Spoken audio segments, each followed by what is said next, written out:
નવસારી મહાનગરપાલિકાની ચૂંટણીમાં રાજકીય માહોલ ગરમાયો છે। વોર્ડ નંબર 5માં કે જ્યાં સોસાયટીની બહાર અહીં ભારતીય જનતા પાર્ટીના ઉમેદવાર મુકેશ અગ્રવાલના વિરોધમાં લાગેલા લખાણને સોસાયટીના જ લોકોએ નકાર્યું અને પ્રમુખે જ મુકેશ અગ્રવાલને આવકાર્યા, તેમનું સ્વાગત કર્યું।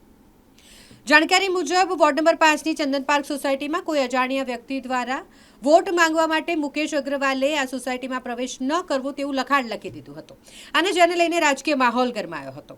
સોસાયટીના હોદ્દેદારો દ્વારા જ આ લખાણથી છેડો ફાડવામાં આવ્યો અને સોસાયટીના જે પ્રમુખ છે તેઓએ જ મુકેશ અગ્રવાલને સોસાયટીમાં આવકાર્યા હતા। જો કે આ લખાણ કોણે લખ્યું તે એક ચર્ચાનો વિષય બની ગયો છે। નવસારી મહાનગરપાલિકાનું ઇલેક્શન ચરણ સીમાએ છે, ગણતરીના દિવસો બાકી છે, ત્યારે ચંદનવન સોસાયટી છે, તમે સીધા જ દ્રશ્યો જોઈ શકો છો।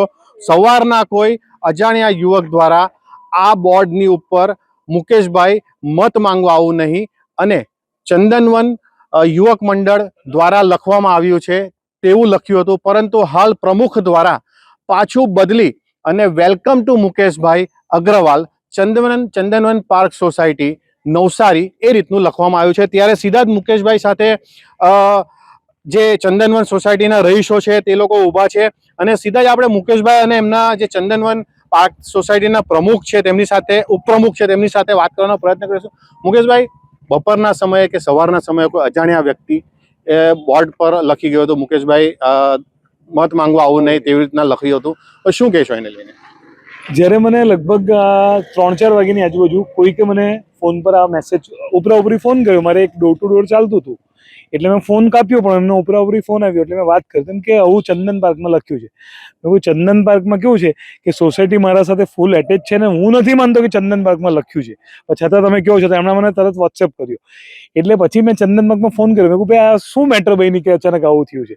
એટલે પેલા જે પ્રમુખ સાહેબ હતા એમણે મને કીધું કે ભાઈ અમને તો બધી વસ્તુની આ જાણ જ નથી, આ કોઈ બી એમ કે અધર જ યુવક લખી ગયો છે ને એમ કરીને મેં એમને ફોન કર્યો ને પછી એ લોકોએ આવીને એને સાફ કરીને કે કોણ અજાણ્યા વ્યક્તિ કોઈને ના ખબર હતી, સાફ કરીને પછી વેલકમ ટુ મુકેશભાઈ અગ્રવાલ એમ કરીને લખ્યું છે અને સાથે પછી એમના એમનું યુવાનું નામ બી બદનામ કર્યું હતું જે સોસાયટીના છે।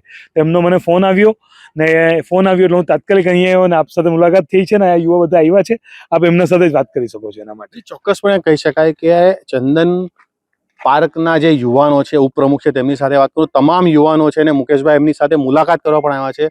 શું કહેશો, આ જે તીક્ષ્ણખોર વ્યક્તિ હતો, અજાણ્યો વ્યક્તિ હતો, તેમના દ્વારા લખવામાં આવ્યો હતો, શું કહેશો એને લઈને?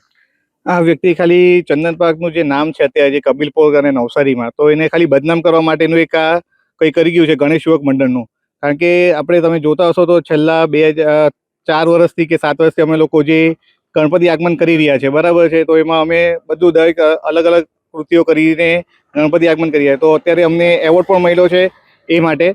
તો એ બધું નામ બદનામ કરવા માટે આ કંઈ લખી ગયા એવું લાગી રહ્યું છે। કારણ કે આ વસ્તુ જ્યારે ફોન આવ્યો પરિમલ ટંડેલનો મારા ઉપર કે તમારી સોસાયટીમાં આવું લખ્યું છે એમ, તો મેં બી ત્યારે શોક થઈ ગયો કે આ કોણ લખી ગયું આ રીતે। અને એમાં મેઇન એ વસ્તુ કે ચંદન પાર્ક યુવક મંડળ જે લખ્યું, કારણ કે ચંદન પાર્ક યુવક મંડળ કોઈ પણ દિવસ આ રીતે ખોટા કામ કરે એવું છે જ નથી। તો હવે એ વ્યક્તિ જાણે પણ લખ્યો છે તો હવે એને પછી સમજ પડવી જોઈએ કે કોઈનું બદનામ ના કરવું જોઈએ, એ છે મારી એટલી। તો ચોક્કસપણે કહી શકાય કે ચંદન પાર્ક સોસાયટીની અંદર જે અજાણ્યા વ્યક્તિએ જે મુકેશભાઈ વિરુદ્ધ જે લખ્યું હતું તેનું જે ફોટા છે અને વિડીયો છે તે તેજી રૂપે વાયરલ થયા હતા અને સાથે જ પ્રમુખને જાણ થતાં જ જે મુકેશભાઈ દ્વારા ટેલિફોનિક વાત કરી હતી, મુકેશભાઈ દ્વારા પ્રમુખને વાત કરી હતી, ત્યારબાદ પ્રમુખને જાણ થતાં તાત્કાલિક ધોરણે વહેલી તકે આ જે અજાણ્યો વ્યક્તિ જે લખી ગયો છે તે મિટાવી દીધું હતું અને વેલકમ ટુ મુકેશભાઈ લખ્યું હતું, પરંતુ કોણ લખી ગયું છે તે એક તપાસનો વિષય છે। અને સોસાયટીના રહીશો એ રીતના કહી રહ્યા છે કે ગણપતિના સમયે જે અમને એવોર્ડ મળ્યો છે તેને લઈને આ એક કાવતરું રચવામાં આવ્યું હોય તેવું સ્પષ્ટપણે સોસાયટીના ઉપપ્રમુખ કહી રહ્યા છે। Minesh Tailor, Spark Today News, Navsari.